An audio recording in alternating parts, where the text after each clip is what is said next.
moi j'ai commencé, je suis rentré ici au Baotouka le 1er juillet 1987. Là. 1er juillet. 1er juillet. Eh ben, un mois après moi. Voilà, toi un mois avant, tu es rentré. Oui, c'est ça. Voilà.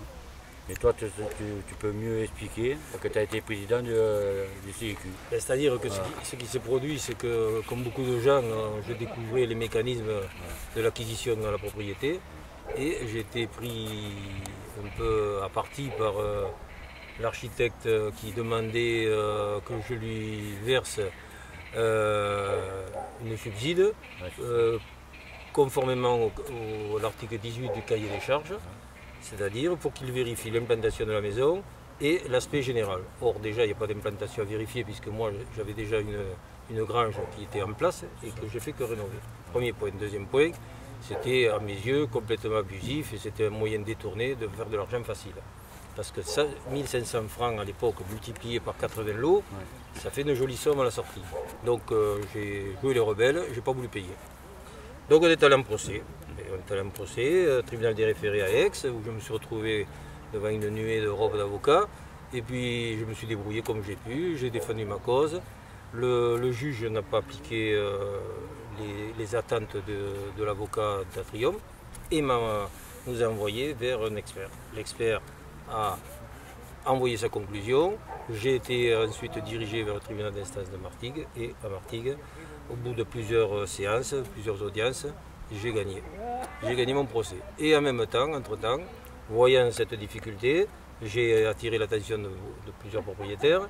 Nous avons monté, comme il se devait, une association syndicale libre. Ce n'est pas un comité de quartier, c'est un comité de gestion qui est obligatoire pour gérer le domaine privé qui est les réseaux divers, l'électricité, etc. Bien, au début, en tout cas, c'était privé. C'était privé. Comme tous les lotissements, il y avait une gestion à faire. Et voilà. Mais par contre, pour faire cette gestion, il fallait que le lotissement soit terminé. Or, on a découvert que le lotissement n'était pas terminé, puisque toute la partie centrale, on s'est aperçu qu'il y avait un projet qu'on n'avait pas vu, qu'on nous avait caché lorsqu'on a acheté, où il était prévu de faire des immeubles avec en bas quelques commerces. Et il était prévu que la voie centrale devait rejoindre Trigance en ligne droite. Donc on avait une piste d'aviation qui nous attendait. Donc d'un seul coup, on s'est rendu compte qu'il y avait des choses à faire et qu'il ne fallait pas en rester là.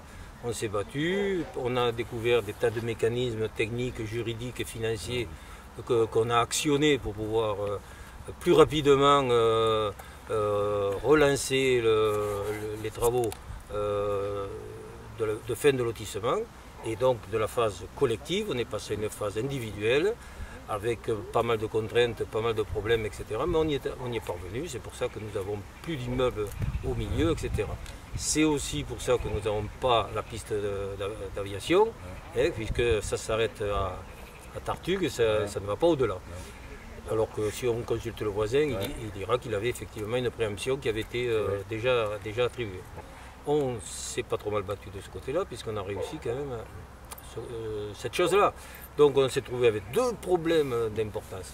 Et parmi ces problèmes d'importance, ce qu'il y a, c'est qu'on avait découvert qu'il fallait se faire connaître, se faire entendre, se faire voir.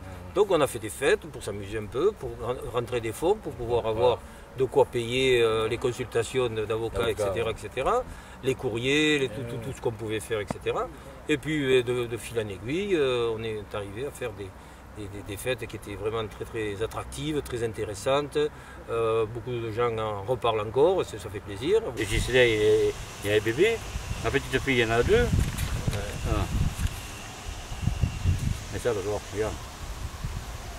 Ah oui, je me souviens bien de lui. Là.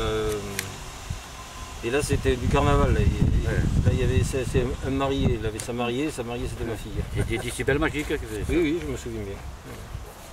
Oh non, j'avais des cheveux à l'époque.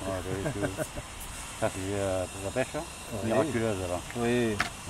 Ça, c'est pas Aude, la petite... ma petite fille. Ah, c'est ta petite fille. Elle ressemble un peu à Aude, qui est partie du côté de Colmar maintenant. Tu es là.